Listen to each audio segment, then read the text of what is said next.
Faltan solo 3 días para que Julio César viaje al este de Roma e invada Partia.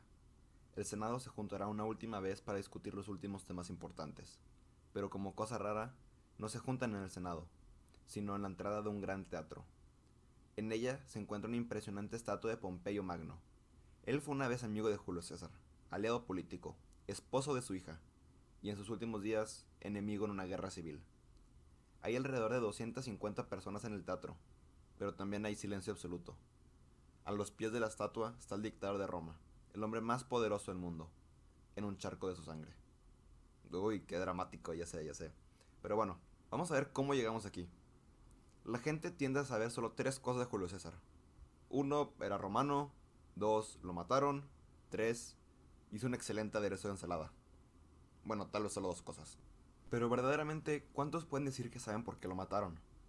Y si piensas que la respuesta ha de ser increíblemente complicada con problemas políticos, historia, distintos personajes, motivos y eventos importantes, no estás mal.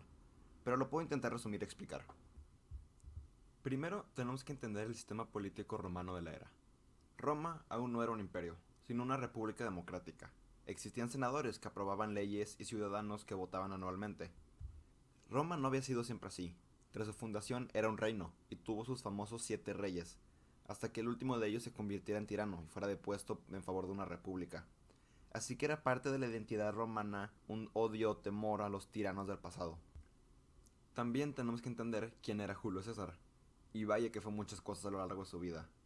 Fue senador, Pontifex Maximus, que era la posición religiosa más alta, cónsul, que era el equivalente a presidente, y más importante que todo, un general y conquistador. Tras servir una larga carrera política en el Senado y la ciudad, se le asignó la gobernatura de una provincia en el norte de Italia. Pero viendo la oportunidad en el horizonte, usó las tropas que se le asignaron para defender su territorio como base para un ejército, y fue a conquistar la mayoría de las tierras que hoy es en Francia. Incluso fue el primer romano en llegar a la isla británica y cruzar el río Rin a las tierras germánicas. Todas estas hazañas y conquistas lo convirtieron increíblemente popular con la población romana, al igual que ridículamente rico. Y esto es una receta perfecta para generar enemigos. Aquellos que llevaban su vida entera peleando contra él en el Senado se vieron unidos por aquellos que veían su poder como una amenaza a la República. El Senado eventualmente logró tener una mayoría contra César y le mandaron un ultimátum mientras se encontraba fuera de Italia, diciendo que debía regresar a la ciudad de Roma a ser enjuiciado por romper repetidamente las leyes romanas o ser declarado un enemigo del Estado. Y sí, se había roto las leyes una y otra vez, pero en verdad a nadie le importó en el momento, solo lo usaban ahora por conveniencia. Viéndose arrinconado, Julio César inició una guerra civil, marchando sus ejércitos hacia Roma y combatiendo contra las tropas del Senado. Y César siendo César ganó como siempre. Tras ganar la guerra civil, no quedaba nadie que le pudiera poner oposición. La gran mayoría de sus enemigos estaban muertos o exiliados. El Senado estaba lleno de sus lealistas que pasaban cualquier ley que él quisiera. Se le instaló una silla dorada sobre la de los cónsules, poniéndolo simbólica y literalmente sobre los dirigentes apuntados democráticamente de Roma, quienes eran leales a él, claro. Y se declaró dictador de por vida, significando que él tendría la última palabra en todos los asuntos del Estado. Y si todo esto aún suena poco, también se declaró un dios. Y la verdad no es algo que se podía hacer o se había hecho, pero ya no había nadie para detenerlo. Aquí todas las piezas están puestas por una conspiración. ¿Era Julio César un rey, emperador, tirano? Tal vez en papel no, pero en práctica quizás todas. Así que su posición en el Senado concluyó que jamás podrían derrotarlo políticamente. Él controlaba las masas y las leyes. Asesinato quedó como la única opción para restaurar la libertad y democracia en Roma.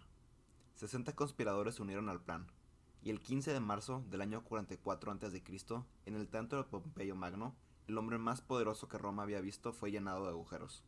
O más o menos, la verdad. A pesar de ser 60 conspiradores, a la hora de la hora la mayoría de estos se rajaron. Es muy probable que solo 5 o 6 atacaron a Julio César. Los otros 55 se paralizaron en el momento. Se cree que Julio César se defendió de los atacantes hasta ver a su hijo adoptivo Bruto entre ellos. Al verlo, perdió corazón y aceptó su destino. Tras morir, muchos encontraron valor y tomaron turnos apuñalándolo. Al final, contó con un total de 23 apuñaladas. Se cree que solo una de estas 23 era letal. Total, los asesinos eran senadores de media edad, no guerreros. Mucho es escrito y mitologizado de este evento. Julio César probablemente no dijo et tu brute, o también tu bruto en latín, al ver que su hijo adoptivo Bruto estaba entre los conspiradores. Y Bruto probablemente no dijo sic semper tyrannis, así siempre a los tiranos, también en latín, tras el asesinato. Pero lo que sí sabemos es que en el transcurso de un momento, César estaba muerto.